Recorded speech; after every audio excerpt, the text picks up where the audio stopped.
Karl Barth said, "Take your Bible and take your newspaper and read both, but interpret newspapers from your Bible." We reserve a few minutes to discuss current trends that you'd expect from reading your Bible, especially Bible prophecy. We are futurists.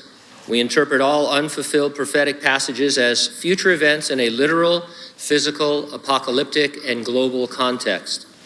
Biometrics, artificial intelligence, cashless commerce, the manipulation of human DNA, global government, the exponential growth of human knowledge, and the rebirth of national Israel are all end times developments that the Bible predicts.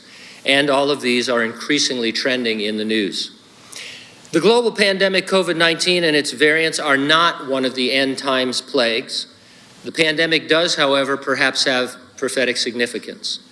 The book of the Revelation describes the Antichrist having authoritarian control over his citizens. I'm thinking particularly of this passage.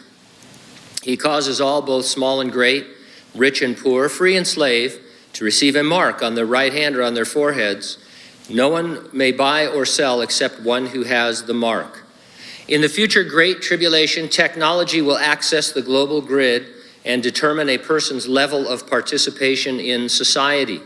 It will be possible to restrict purchases and participation. So you'll be a part of this system, and if they want to tell you can't go someplace, or you have to go someplace else, or where you can shop, all of that will be controlled digitally.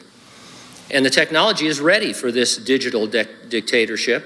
One quick example, an article posted by Gizmodo was titled, "Amazon's Palm Reader launches at first non-Amazon venue in a sneak peek of our biometric-based future."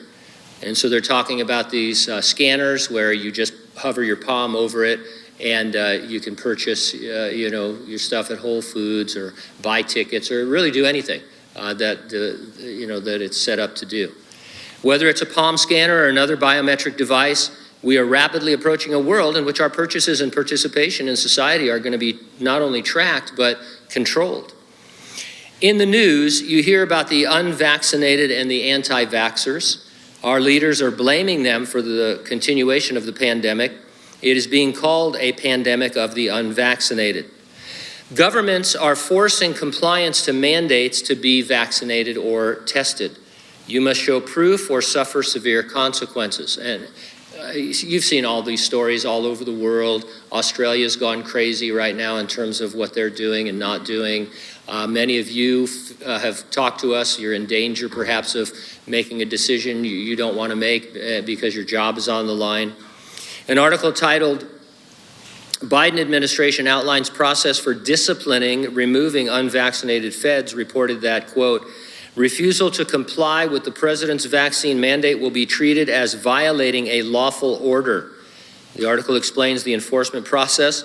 That process begins with a 5-day counseling period in which agencies should provide the non-compliant employee with information on the benefits of vaccination and how to get the vaccination.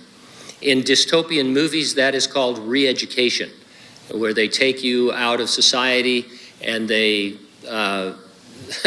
get you to think the way you should be thinking as far as they're concerned.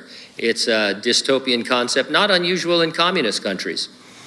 Government response to COVID-19 and its variants is authoritarian right now, threatening to punish dissenters by restricting their purchasing and participation in society. It sounds like life in the future Great Tribulation. Here's a headline: Sydney's unvaccinated warned of social isolation when COVID-19 lockdown ends. Sydney residents who are not vaccinated against COVID-19 risk being barred from various social activities even when they are freed from stay-at-home orders in December, New South Wales State Premier warned on Tuesday. People who choose not to be vaccinated could be barred entry to shops, restaurants, and entertainment venues, even after the state lifts all restrictions. Life for the unvaccinated will be very difficult indefinitely, said the authorities. Another article suggested the 3 ways to pressure the unvaccinated: make them pay for mandatory weekly testing, increase their health care costs, and prohibit them from visiting hospitals and care facilities. Real Clear Politics reported that Australian police are now going door to door, asking folks if they have plans to protest or if they know of anyone who does. I briefly glanced at a headline this morning that said the CDC is contemplating making, they want to call gun violence a health crisis. And then once they call it a health crisis, then it'll be like COVID and they can have mandates against guns because after all, they might hurt somebody the way a virus might. And so this thing doesn't seem to be stopping anytime soon. Gino was just telling me about a school, there's I guess some association of school boards that exists, and they are petitioning somebody to get, essentially if you come and disagree with their policies, they want it declared domestic terrorism. And so Second Amendment, free speech, all around the world this is happening.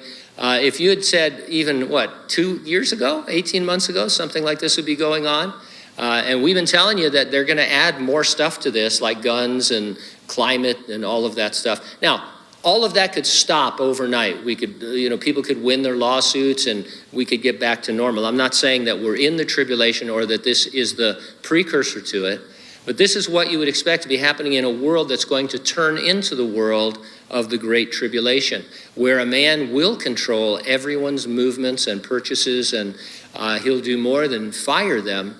He'll destroy them and kill them.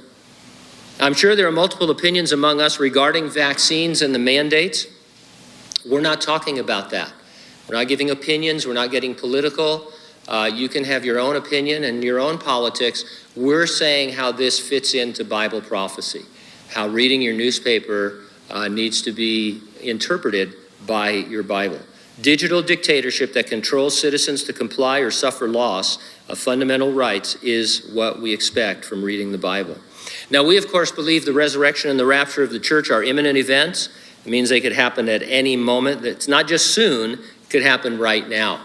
And no matter how long the Lord delays, it is always imminent.